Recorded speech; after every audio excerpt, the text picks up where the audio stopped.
국민의힘 이야기 몇 개 짚어보겠습니다. 한동훈 대표가 취임한 지 한 달여가 지났습니다. 정당 지지도 어떻게 되고 있을까요? 한번 살펴볼까요? 국민의힘과 민주당 정당 지지도가요.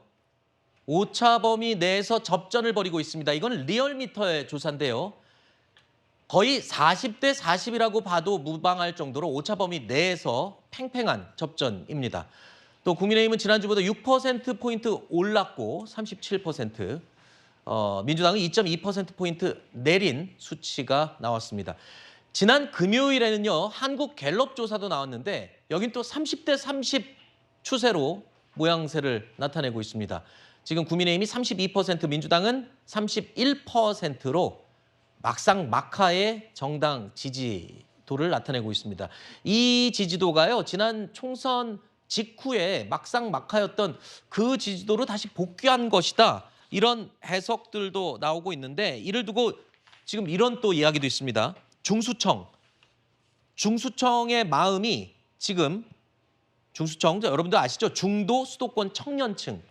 이들의 마음이 지금 아직까지 확실히 움직이질 못하고 관망세를 유지하기 때문이다. 이런 해석도 나오던데요.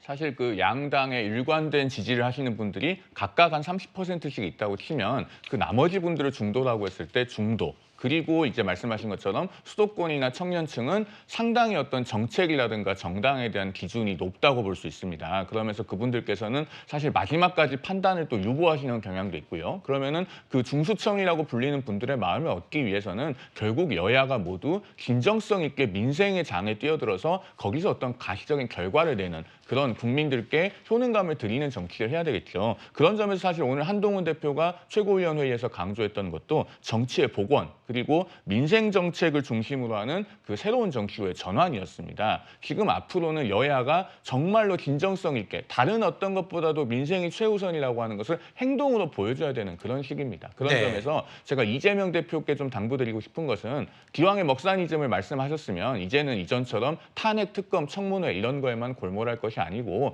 정말로 진정성 있게 국민의 삶을 최우선으로 챙기고 정쟁은 좀 뒤로 하는 그런 정치를 행동으로 보여주십사라는 말씀을 아울러 드리고 싶습니다. 네, 일단 한동훈 대표만 들여다본다면 이 중수청 공약을 위해서 다른 민감한 사안들은 조금 뒤로 밀어두고요. 민생 이슈 선점에 박차를 가하고 있는 모습입니다. 이제 추석이 돌아오는데요. 안정적인 물가 관리에 대해서 좀 대통령실과 당이 함께 논의해야 한다고 생각합니다. 야채, 과일, 축산물, 수산물 가격 상승의 경우에는 국민들께서 피부로 느끼시는 정도가 대단히 심하고 거기에 대해서 반응도 많으시기 때문에 저희가 특별히 더 신경 써야 한다고 생각합니다. 재원은 한정돼 있잖아요. 꼭 필요한 것을 우선적으로 돈을 쓰는 방안이 있을 겁니다. 그게 바로 저희가 말하는 격차 해소의 길이라고 생각합니다. 이런 문제에 대해서 앞으로 야당과 건설적 논의에 더 나서겠습니다. 이건 철저히 민생 문제이잖아요.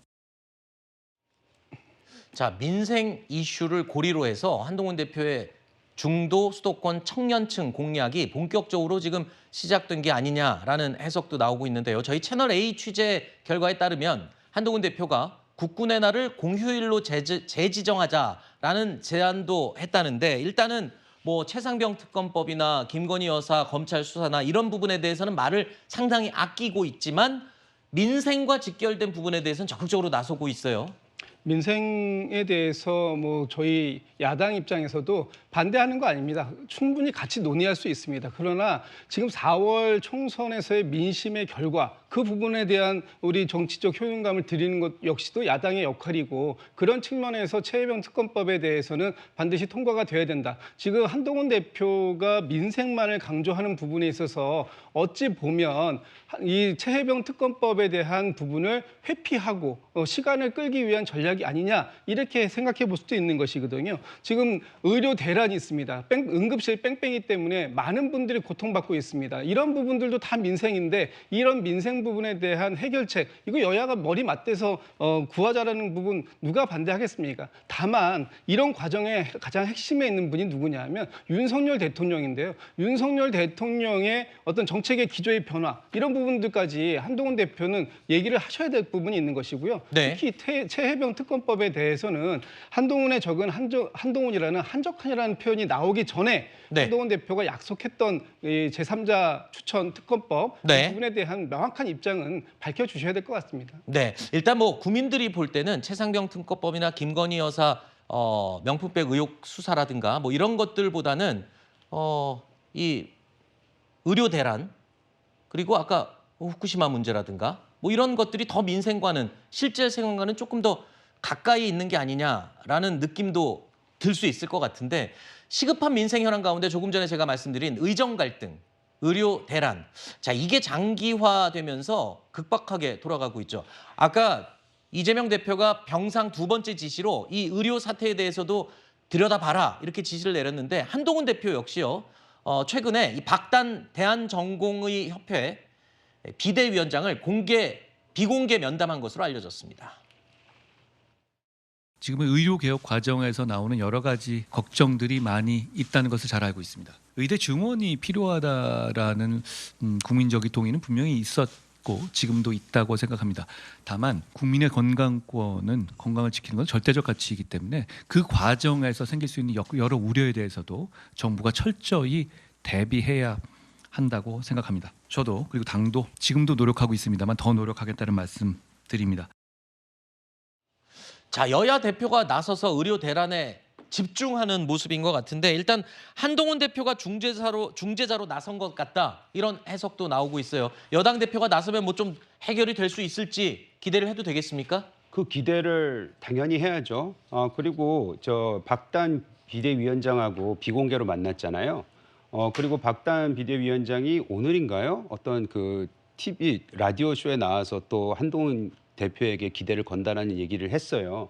아마 그 대화가 결과적으로 어떤 영향을 미치지 않을까 그런 생각이 드는데 사실 그 정치인이 해당 이해관계자하고 직접 만나서 이 대화를 나누고 토론을 하는 만큼 더 이상 진정성 있는 모습이 어디 있겠습니까? 저는 그걸로 통해서 앞으로 우리 당이 나가야 될 방법, 그 방향성이 나올 거라고 생각을 하고 이제 그 부분과 관련해서 정부하고 이제 협력을 해야 되겠죠.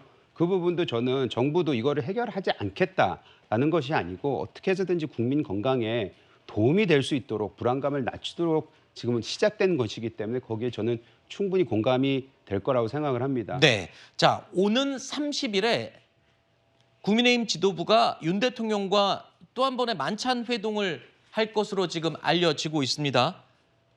이 자리에서 혹시 결자 해지, 그러니까 이 의료 대란이 처음에 시작된 이유가 이 대통령실에서 발표를 하면서 시작되지 않았습니까? 그래서 결자 해지처럼 이번 만찬 회동을 통해서 뭔가 해결점을 찾을 수 있지 않을까라는 희망도 걸어보는데요. 전 좀 찾기를 바랍니다. 이번 그 의정 갈등의 가장 핵심은 의대 증원 문제입니다. 의대 증원에 저도 반대하지 않아요. 그리고 올해 정해져 있는 1,509명에 대한 증원에 대해서는 이미 관련된 상황들이 굉장히 많이 진행되고 있기 때문에 어쩔 수 없는 부분도 있을 겁니다. 그러나 지금 여전히 전공의들의 요구사항 중에 가장 첫 번째가 이 의대 증원 문제를 어떻게 할 것인지에 대해서 정부가 전향적인 입장의 변화를 좀 달라는 거 아니겠습니까? 그런 부분들에 대해서 한동훈 대표가 우리 윤석열 대통령님을 좀 적극적으로 설득하고 그런 관계 속에서 문제의 해결 방안이 나와야 될 것 같습니다. 이번 주에 윤석열 대통령께서 이 국정 브리핑을 하신다고 하지 않습니까? 그 안에 이 의료 개혁 부분도 들어 있다고 하니까요. 이 대통령님의 전향적인 어떤 문제 해결 방식을 좀 기대해 보겠습니다. 네. 그리고 또 원래 예정대로라면 어제였죠. 25일에 첫 여야 대표 회담이 예정돼 있었지만 이재명 대표의 코로나 확진 때문에 일단 연기가 됐습니다. 여전히 언제쯤 첫 번째 대표 회담이 열릴지는 아직 알 수가 없는 상황입니다. 오늘이 한동훈 대표에게 해병대원 특검법을 발의하라고 촉구한 시한입니다. 취임한 지 한 달이 넘었는데 집권여당 대표가 그 정도 능력조차 없는 바지 사장은 아닐 거라고 생각합니다. 국민께 대놓고 허언을 한 것이 아니라면 오늘 중에 말이 아니라 법안으로 보여주시기를 바랍니다. 많은 국민들께서 여야 회담을 기대하고 계시다고 생각합니다. 공개하는 것이 더 바람직하다고 생각하지만 전제 조건으로 고집하지는 않겠다는 말씀을 드립니다. 중요한 건 빠른 시일 내에 회담을 하는 것이라고 생각합니다. 이재명 대표님의 쾌유를 빌면서 조속한 만남이 이루어지기를 기대합니다. 지금 여야 대표가 집중하는 부분에는 민생 문제는 공통적입니다. 하지만 여야 대표 회담 의제 가운데 하나가 바로 이 최상병 특검법입니다. 이와 관련해서는 지금 민주당이 한동훈 표 특검법을 빨리 내놓으라면서 압박을 이어가고 있는 상황이어서 글쎄요, 이번 주에도 실무 협의가 계속 이어질 것이겠지만 이게 해결되지 않으면 이 뭐 여야 대표는 계속 또 늘어질 수가 있을 것 같아요. 아니, 그런데 이 특검법 의제 하나 때문에 여야 대표 회담을 못 한다고 하면 국민들께서 어떻게 생각하시겠습니까? 그 해병대원 특검법 문제는요. 민주당에서 그걸 정말로 시급하다고 생각을 한다면 민주당 스스로 오늘이라도 당장 국회 의안과에 가서 수정안을 제출하고 법사위에서 의결하고 늘 해왔듯이 본회의에서 그렇게 통과시키면 됩니다. 그걸 국민의힘에 자꾸 무슨 시한을 정하면서 발의를 하라고 압박을 할 문제가 아니고요. 그다음에 한동훈 대표는 이 해병대원 특검법 문제는 계속 당내 설득 작업을 하고 의견 수렴을 하는 과정을 거치고 있습니다. 다만 그런 것이 공개리에 진행되지 않고 있을 뿐인데, 자, 제가 이것을 말씀을 드릴게요. 자, 1월 달에 대통령실의 그 명품 가방 문제에 대해서 사과의 필요성이 있다라고 여러 번 전달할 때도 그 사실은 6개월 뒤에 알려졌습니다. 그다음에 조금 전에 우리가 그 20일에 박단 그 전공의협회 비대위원장 만난 것도 5일이 지나서 알려지지 않았습니까? 그다음에 김경수 지사 그 복권 문제 관련해서도 복권에 반대하는 의견을 전달한 것도 나중에 알려졌죠. 자, 한동훈 대표가 어떤 일을 처음에 공개적으로 하지 않는다고 해서 아무 일도 하고 있지 않는 것이 아닙니다. 지금도 당내에서 의견을 모으고 의견을 수렴하는 과정들을 거치고 있고 그것에는 일정한 시간이 필요합니다. 단 민주당이 정말로 급하다고 생각하면 오늘이라도 발의를 하십시오. 정치의 행동으로 하시면 됩니다. 네. 좀 그 여전히 좀 답답한 말씀을 좀 주고 계시다라는데, 그럼 저희가 발의하면 바로 저기 찬성에 표시하실 겁니까?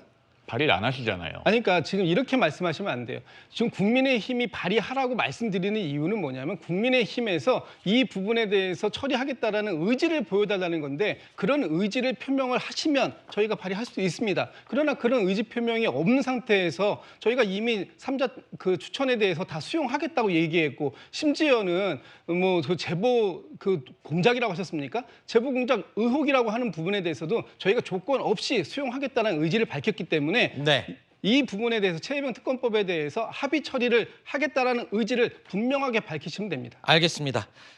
여야 대표가 과연 얼만큼 현명한 안을 제시해서 합의를 이루고 또 여야 대표 회담이 열릴 수 있게 될지 지켜보겠습니다. 그리고 앞서 오늘 발표된 리얼미터 여론조사와 관련해서 조금 전에 제가 거의 40대 40 양상이다 뭐 이렇게 언급을 했는데요. 정확하게 수치를 다시 한번 언급하고 그래프를 보여드리겠습니다. 오차 범위 내이긴 하지만 명확하게 국민의힘은 37%, 민주당은 40%라고 정확하게 수치를 제대로 말씀을 정정해서 드리겠습니다.